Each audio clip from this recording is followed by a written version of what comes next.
ব্রাহ্মণবাড়িয়ার আখাউড়ায় আগুনে পুড়িয়ে হত্যার শিকার নারীর পরিচয় মিলেছে হরলুজা নামের ওই নারীর বাড়ি উপজেলার হীরাপুর কলোনিতে।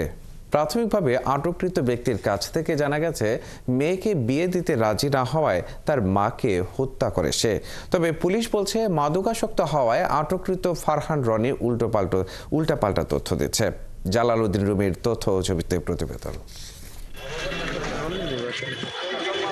মঙ্গলবার সকালে আখাউড়ার রহিমপুর গ্রামে যুবলীগ নেতা শাহনিয়াজ ভূঁইয়ার বাড়ির একটি পরিত্যক্ত টিনের ঘর থেকে ধোঁয়া বের হতে দেখেন এলাকার কয়েকজন। এ সময় তারা সেখানে ফারহান রনি নামের এক ব্যক্তিকে বসে থাকতে দেখেন। জিজ্ঞাসা করা হলে সে জানায়, শুকনো পাতা পুড়িয়ে ফেলা হচ্ছে। কিন্তু সবার সন্দেহ হলে আরও ভেতরে গিয়ে ওই গর্তে একটি মৃতদেহ দেখতে পায় তারা। মৃতদেহের শরীরের বেশিরভাগ অংশ পোড়া ছিল।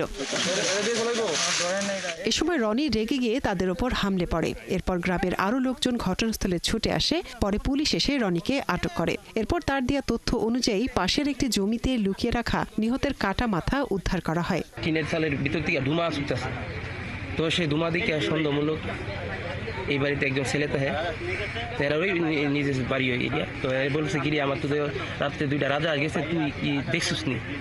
সে বলছে না।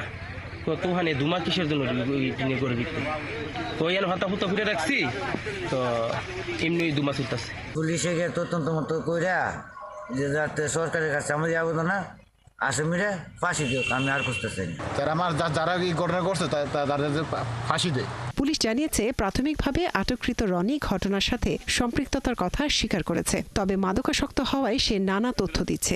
ঘটনাটি গুরুত্বের সাথে তদন্ত চলছে বলে জানিয়েছেন আখাউড়া থানার ভারপ্রাপ্ত কর্মকর্তা। ভিকটিমের স্বামীর সাথে আসামির বাবা বা তার দাদা ওদের সাথে পারিবারিক সম্পর্ক আছে এবং কোনো ওই ধরনের কোনো কূপ বা কোনো পূর্বশত্রুতার কোনো কিছু আমরা পাই নাই। দ্রুত এ হত্যার প্রকৃত রহস্য উদ্ঘাটন ও দায়ীদের বিরুদ্ধে ব্যবস্থা নেওয়ার দাবি জানিয়েছেন স্থানীয়রা। মনিরা কাজুরি, ৭১।